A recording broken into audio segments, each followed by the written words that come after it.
Okay, in this YouTube upload, I'm going to point out the arguments for using 3ds Max as opposed to Blender or Maya for game development. More so if your game is animation heavy, as in characterized animation heavy. Basically, I created a game a while ago called Osprey 2210, and in Osprey 2210, I primarily used 3ds Max for the animation and the modeling. At that time, Blender wasn't kind of prominent. It was being used, but not really by a lot of people. But anyway, I'm going slightly off tangent. The reason why I feel 3ds Max is a viable alternative to Blender and Maya for animation heavy projects is mainly because of its biped system for animation. You can quickly set up a character very quickly and get animating very quickly, especially if you're a one-man team or independent, like 2-3 team company.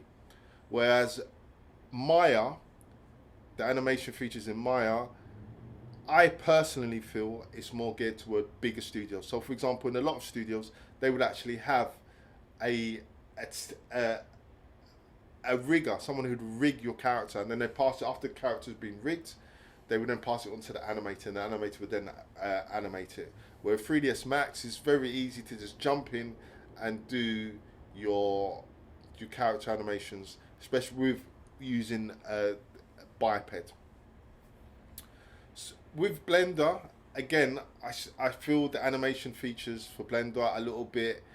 I'm not saying some people can't get good results out of Blender, but you still have to set up your character. You got to rig the character, blah blah blah, and set up the constraints, whatever.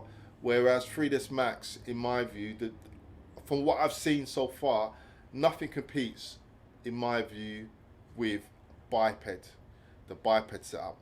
So if you are a very small studio, 1-2 man team, and your animation is and your game development is character heavy, I would strongly suggest you explore 3ds Max as your workflow pipeline. You could obviously link it up with Blender. Obviously, you could do your 3D models in Blender, but I would strongly suggest you do animations in 3ds Max.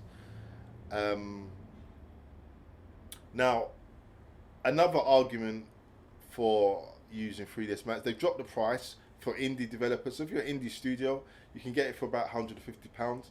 If you're a student, for example, you can actually get it for free. There's a few hoops you have to jump through to get it for free, but it's possible you can get it for free. Right, there's my views on it. I'm not saying I'm totally right, but it's just my view. If you're a small studio and you want to create a new game, I'm actually creating a new game, and I'm going to be using Blender and 3ds Max and Procreate in my pipeline. So hang around for those videos, which I'll be uploading in the future. Okay, that's it. Have a good day. Laters, I'm out.